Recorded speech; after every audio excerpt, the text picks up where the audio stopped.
Are you one of the millions of women who have struggled with chronic digestive issues, fatigue, and pain? Did you ever imagine that a faulty or missing gallbladder could cause weight gain, hormonal imbalance, and even more digestive issues? Today, I'm going to share with you the 6 hidden dangers after gallbladder removal that I wish I had known. But I'm also going to share with you practical and real strategies to take back your health.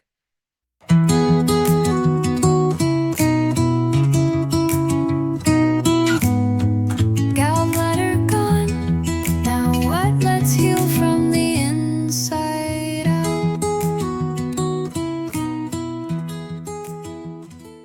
Welcome to Gallbladder Gone? Now what? The podcast for Christian women navigating life after gallbladder removal. Hosted by Jami, holistic nutritionist, wife, boy mum, grandma, and a firm believer in God's design for lasting health. Did you know that over 1.2 million Americans have their gallbladders removed every year, and that the majority of them are women? Even more eye-opening is that all gallbladder issues are digestive issues, and poor digestion is at the root of up to 80% of all disease, including hormone imbalances and weight struggles. While Jami isn't a doctor, and this podcast isn't medical advice, she shares real solutions rooted in research, experience, and God's Word. Let's get practical, biblical, and real, one step at a time. Gallbladder removal is one of the most common surgeries worldwide. While most people do well afterwards, it gets rid of the pain. Long-term health statistics reveal important patterns and potential risks that are overlooked and under-discussed. That's what I want to talk with you today. So years ago, I had these digestive issues, these weird kind of, like gas and bloating, and like I'd get really tired. I went to my doctor. I was chronically constipated, and so he told me that it's okay if I have a problem, that going once a week is about normal. But any less than that, I should come see him. And I knew in my gut that wasn't, no pun intended, but that wasn't right.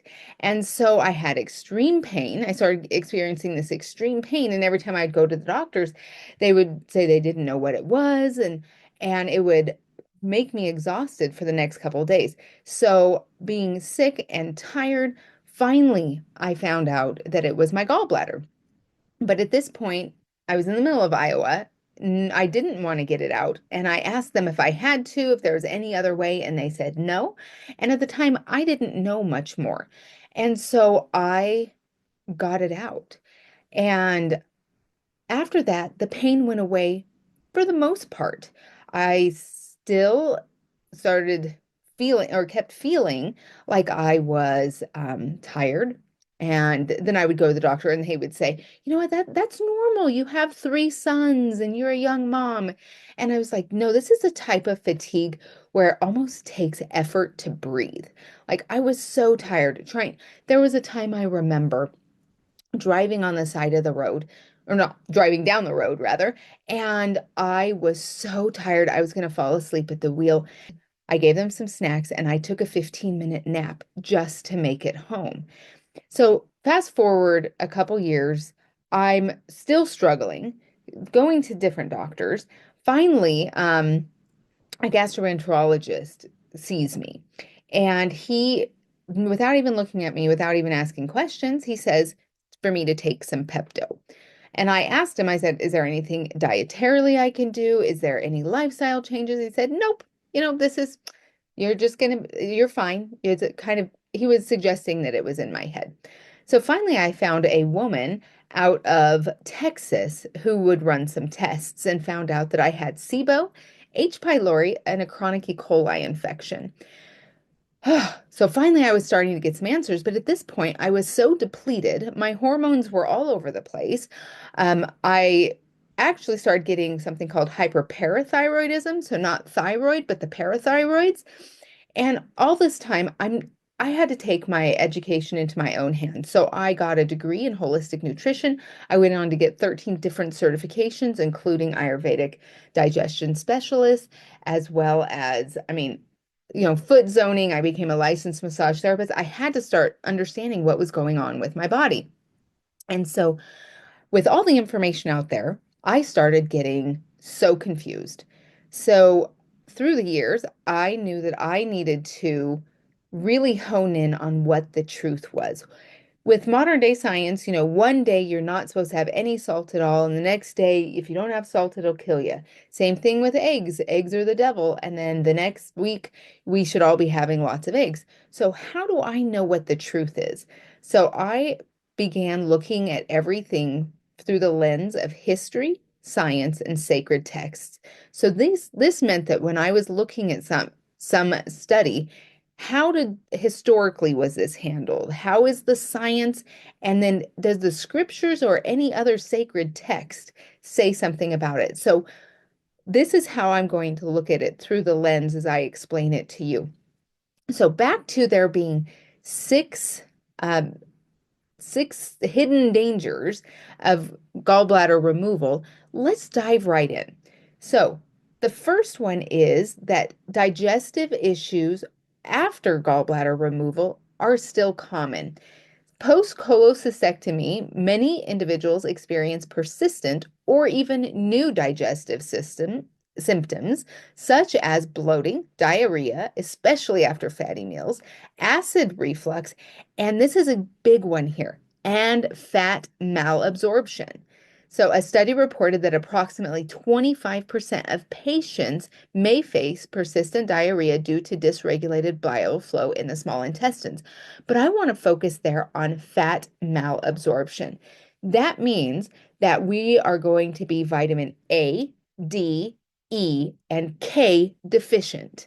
And so we need to work especially hard on our fat absorption and getting the right fats in the right amounts so we can not just digest them, but absorb them and utilize them. The second big hidden danger is it increases your risk of SIBO and gut dysbiosis. So the study says cholecystectomy alters bile flow into the intestines, which can affect the gut microbiota. This disruption may reduce bile's antimicrobial action, promoting bacterial overgrowth and imbalance. A study found that cholecystectomy significantly alters gut microbiota homeostasis, suggesting to potential links between small intestinal bacterial overgrowth or SIBO. So, what does that mean? That means that our bile is not able to manage the bad bugs in our gut, and they get so big and they start to grow that we start to get things like SIBO and H. pylori, which then again add to that discomfort and not being able to get nutrient absorption. And so, for those of us who have no gallbladder, we have to be particularly careful about making sure that we are getting the correct probiotics, right? And even prebiotics. All right, the third hidden danger of gallbladder removal, I wish I had known, is that you increase your risk of non-alcoholic fatty liver disease. So, after a gallbladder removal, there is an increase in this.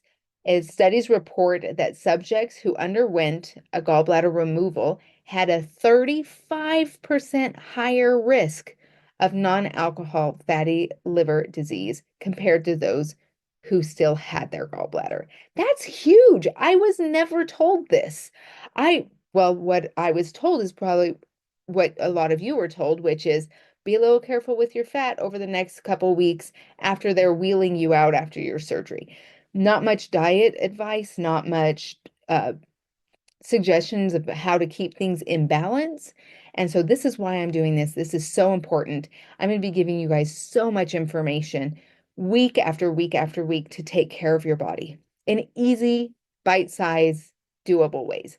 So the fourth hidden danger after gallbladder removal, I wish I had known, is it increases our risk for colon cancer. So, some long-term studies indicate a modest increase in right-sided colon cancer after a gallbladder removal. A meta-analysis reported that an increased risk for colon cancer up to 30% compared to those who still have a gallbladder. I was never told that.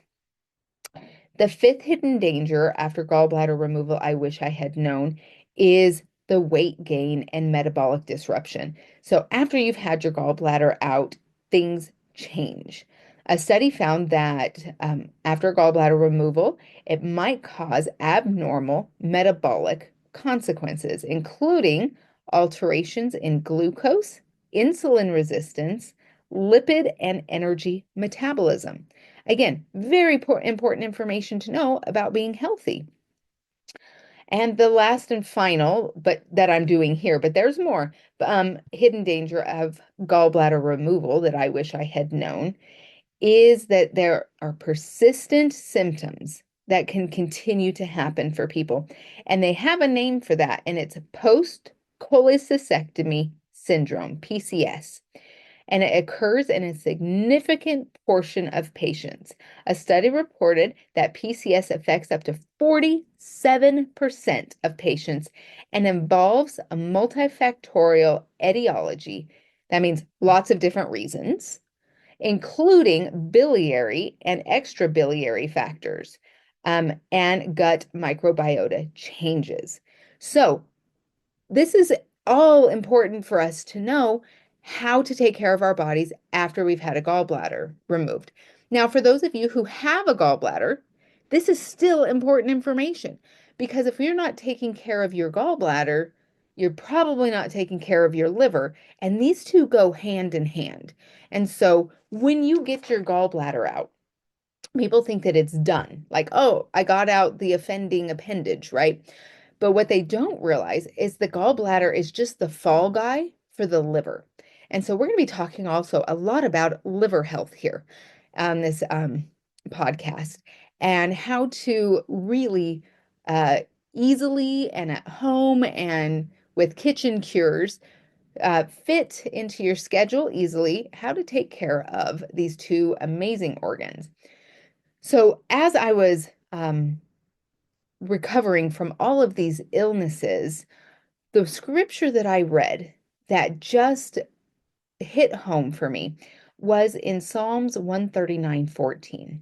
I will praise thee, for I am fearfully and wonderfully made. Marvelous are thy works, and that my soul knoweth right well. I do know that our bodies are magnificently and reverently made. I also know that God sees things in advance and he has come up with a contingency plan. So many of us, actually 1.2 million people will get rid of their gallbladder a year. And so there's millions of us out here. But God has a contingency plan. He's put in affect different lifestyle factors and different therapies and different foods that can still help us live and thrive. But we've now got to do the work of that gallbladder, and that's what I'm here to help you do.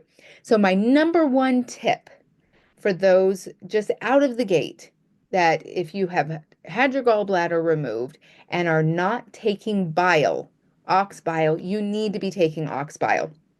And we take this with our meals. Um, that it stimulates bile flow naturally. It improves fat digestion. It reduces bloating, gas, and indigestion, and supports detox and hormone balance. So for us women out here who have gotten our gallbladder removed, it was the tip of the iceberg. It was that digestion that started. So 80% of disease starts in the gut. And we lost our gallbladder. And now what that did is that didn't help us. It just took away our pain sensor. And for some of us, it didn't even do that. The pain came back. And so what we need to do is now start implementing these tools. And so as we take bile with our meals, it also helps prevent issues like SIBO, leaky gut, and a number of other issues from happening. So I'm going to put a link in the show notes to my favorite bile bile supplement, and I'm also going to put a link to the studies that I just read for each one of those 6 hidden dangers. So I've told you in this podcast the story, my story, a snippet of my story. My story is very long.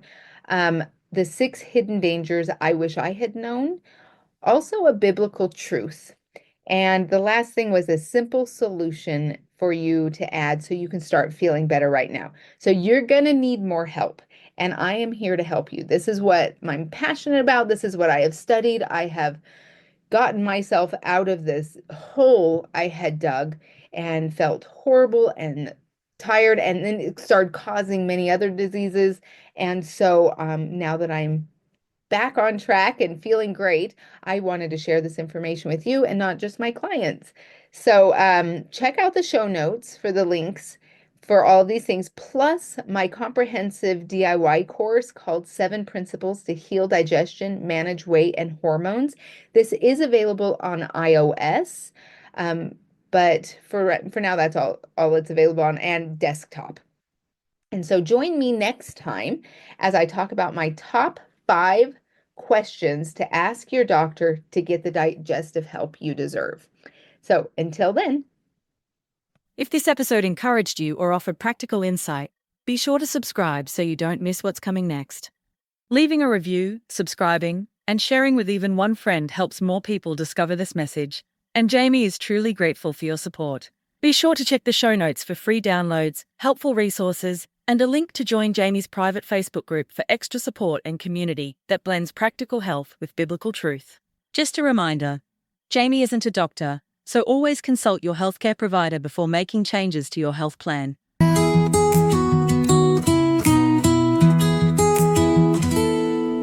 Healing's just a step.